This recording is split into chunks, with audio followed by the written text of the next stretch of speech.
being a bit late, guys. Let me fix this first. Okay. Um, let's get to it. Bilal Muhammad versus Jack Della Maddalena. Last week I was actually this past last week I predicted Bo Nickel losing to Renier Derrida, and I was super proud of it. This week also, this week also really scares me. I'm not gonna lie because there are a lot of tricky fights, and it also sucks that a couple of good fights were cancelled, like Benoit Saint Denis versus what do you call him? Saint Denis versus Joel Alvarez. That was a good fight that was actually cancelled. But in any case, we are here for Bilal Mohammed versus Jack Della Maddalena. Um, this one is going to be a little bit tricky to break down, mainly because I feel like both of them are really talented. Um, Richard Z, JDM, okay, I hear you. I'd like to maybe make my point. You know, when Bilal was fighting, when Bilal was fighting Leon Edwards, I was one of the very few people who are like, you know what, I'm still picking Leon Edwards because he was a massive favorite at a particular point in time, and no one actually thought Bilal Muhammad had a shot at beating Leon Edwards, especially after Leon Edwards' performance against Kamaru Usman. I was one of the people who are like, even though I'm picking Leon Edwards, Bilal Muhammad, I have a feeling Bilal Muhammad is going to beat Leon Edwards. And people were like, nah, that's not going to happen. It happened, right? In this particular fight, I genuinely feel like Bilal Muhammad is honestly the better fighter. When you look at Jack Della Maddalena, to be honest, his performance against Basil Hafez, for example, go back and look at the fight between Basil Hafez and Jack Della Maddalena. Basil Hafez came in on short notice and, in my opinion, arguably won that fight. Right? That's you're free to disagree with my opinion, but I think Basil Hafez in that particular fight arguably won. And that is mainly because he was using a lot of chain wrestling. He was wrestling so much that it overwhelmed Jack Della Maddalena. Obviously, Jack was able to he was able to stand up. He was landing wherever he could, and basically, obviously, got the decision. But I disagree with that decision, right? So that's the first red flag for me. If Basil Hafez, who is not particularly that great to be honest, if you look at Basil Hafez's career after fighting Jack Della Maddalena, it hasn't been that great. He's been losing, and I know I'm one of the few people. I'm one of those people who keep on saying, well, if someone is debuting in the UFC, I don't normally take their debut fight too seriously because sometimes these guys come while they are on something, right?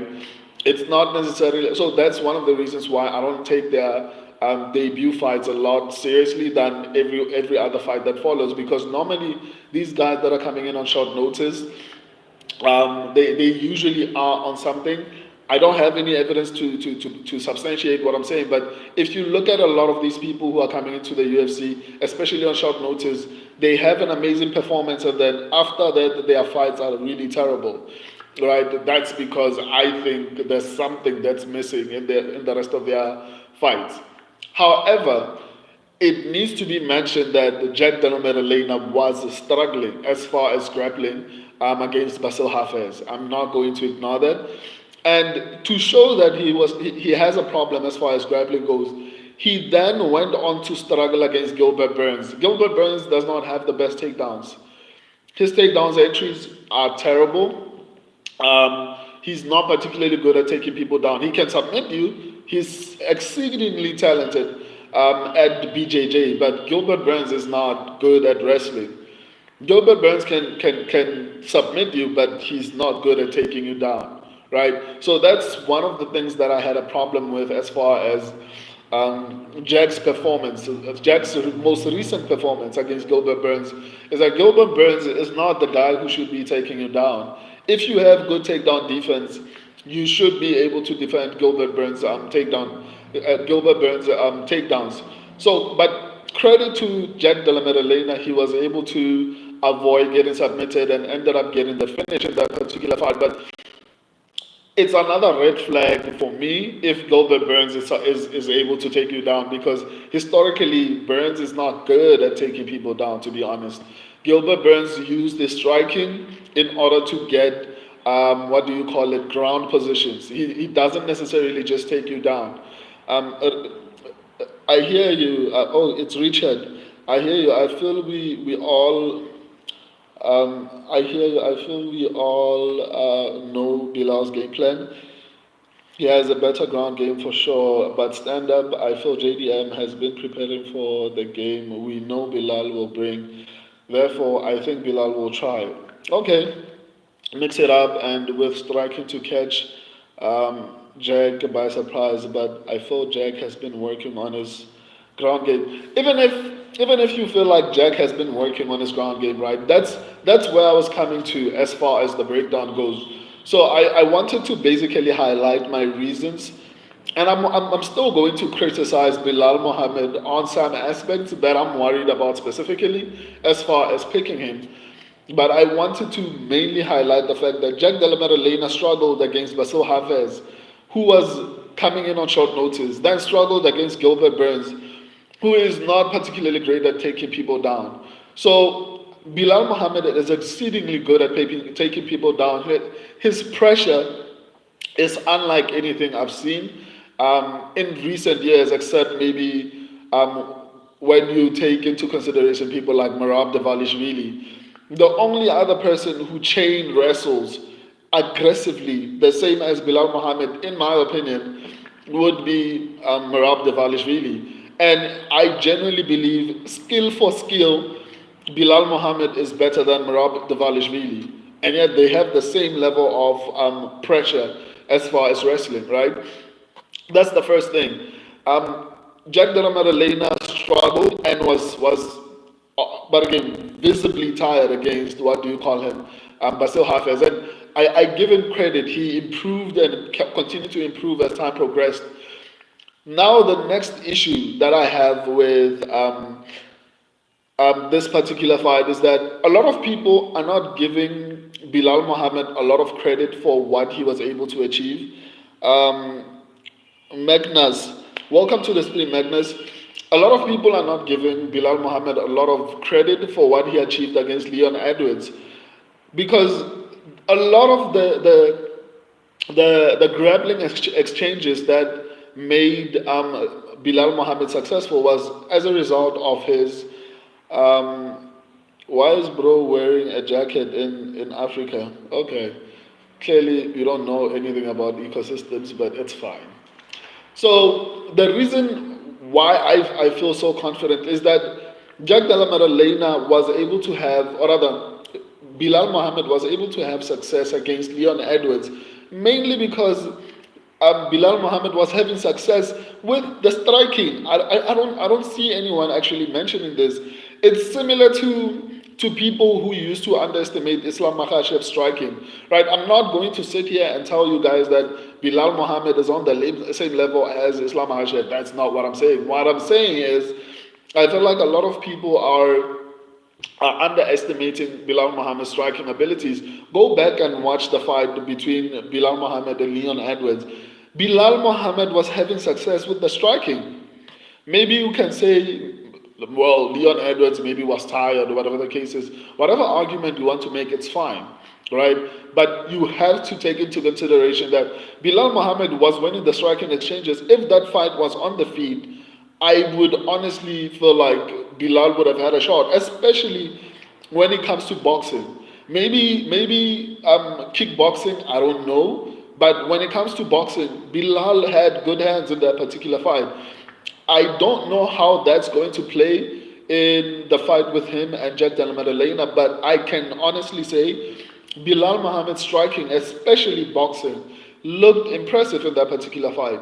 And I don't think a lot of people are giving him credit for that. And I think that's one of the things that people who are going to be betting on Jack are going to overlook, in all honesty, or whoever is going to pick, let me not even say bet, whoever is going to be picking Jack Della Maddalena is definitely going to overlook the fact that Bilal Muhammad has good striking, decent striking, and that's one of the things that opened up the wrestling against Leon Edwards. When you look at the win against what do you call him, Sean Brady, a lot of people were like, yeah, Sean Brady's not that good, he's washed up, and all that crazy nonsense. Just because Bilal Muhammad knocked, we also forget that. Bilal is being called this guy who doesn't finish fights, which is fine. But people forget that Bilal actually knocked out Sean Brady, right? So and you can say, well, Sean Brady does not know how to strike. The fact is, he knocked him out. Something that Calvin Gastelum, the guy who went the life and death with Israel Adesanya, couldn't do, right? The guy who was fighting for the interim championship couldn't do, right? And then he then went on to dominate Leon Edwards. So that win is actually aging really well, and I'm confident. I'm 100% confident that if Bilal Muhammad had not fought Sean Brady, by now people would be saying, well, Sean Brady would definitely beat Bilal Muhammad. Maybe he might now, maybe he's improved, who knows, but the fact that Sean Brady is in the top five, I think he's in the top five right now, is shows how good Bilal Muhammad is on the feet as well. Because that fight took place on the feet, they never wrestled. Bilal Muhammad actually won via striking, not wrestling. I don't think a lot of people remember that. So go watch back the fight between Sean Brady and Bilal Muhammad, and go back and watch the fight between Bilal Muhammad and Leon Edwards. My biggest concern with picking Bilal Muhammad is this. Bilal is 36 years old, and historically, this is not just my opinion, statistically and historically, fighters from welterweight going down, fighters who normally fight over the age of 36 hardly ever have a lot of success, especially in championship fights, right? In the top five, it's hard to be in the top five after the age of 36 from welterweight going down. So the fact that Bilal Muhammad was able to achieve success and become a champion, even though he was around 36, 35, 36, somewhere around that age, is incredibly impressive. Looking at Topology right now, they got the Valentina list as the favorite. I thought she was the underdog. I think the odds changed. In all honesty, I think the odds changed. Bombo Clad, welcome to the stream, man. So back to basically the point that I was trying to make. I'm going to try and wrap up this particular stream so that I can go break down Valentina versus Manon Fiorot, which is another close fight. So the only thing that concerns me about picking Bilal Muhammad is that he's over the age of 36, and that honestly worries me because statistically, championship fights are not won by people over the age of 36, especially from welterweight going down. So it's honestly worrying. I'm not gonna lie to you, but I still feel a little bit more confident in Bilal Muhammad actually winning this fight, especially considering that Jack Della Maddalena in his last fight with Gilbert Burns was being taken down. Gilbert Burns, and I will emphasize, Gilbert Burns is not particularly good at taking people down. And if Gilbert Burns is able to take you down, then it means you need to work on your takedown defense. And I'm going to give credit to Jack Della Maddalena. I think he's an exceptional athlete. It's highly possible that from the time that Gilbert Burns fought the Jack Della Maddalena up until this particular point, maybe Jack has been working on his what do you call it, takedown defense. It's possible. It's possible Bilal might try to take him down, and Jack is not budging. The thing about Bilal is that he's going to be relentless, right? So it's going to come down to who I think will have better cardio. And I think it's going to be Bilal. Obviously, Jack Della Maddalena has the ability to just land that one big shot, which is possible. But like I said, I still feel like people are sleeping on Bilal Muhammad's striking abilities. And I think that's going to play a factor, that's going to play a role in how this fight plays out.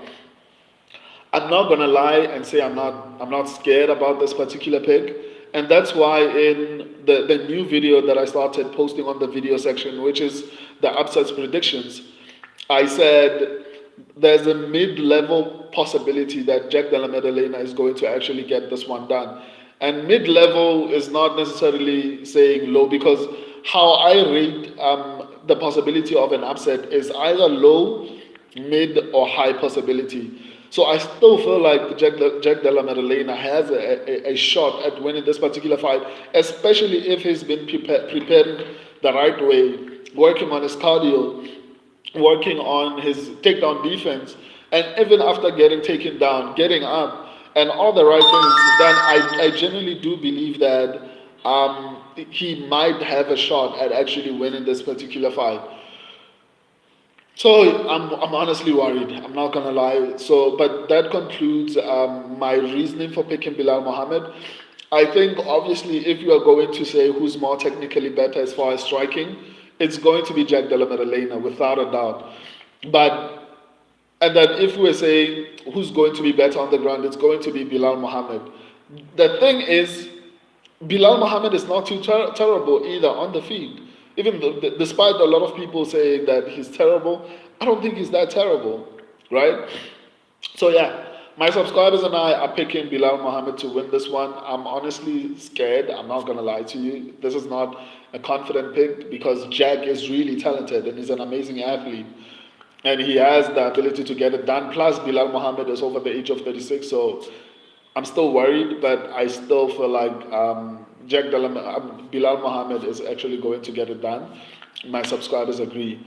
So if you're just joining us, I just finished. I'm going to break down Valentina Shevchenko versus Manon Fiorot. If you're new to the channel, go to the live section and you'll find all my breakdowns so far. Obviously, this is going to be the first breakdown that I'm going to do, but I break down fights on every single card. So last week, even this week, I said this at the beginning of the stream. I predicted Bo Nickel losing. So even if you don't agree with my picks, my breakdowns are really good. You can go back and watch my breakdowns from last week. You'll hear even the fights that I got wrong. You'll know that okay, like even if I got that particular fight wrong, I actually broke it down very good or accurately. Anyway, let's go to Valentina Shevchenko versus Manon Fiorot. Deuces.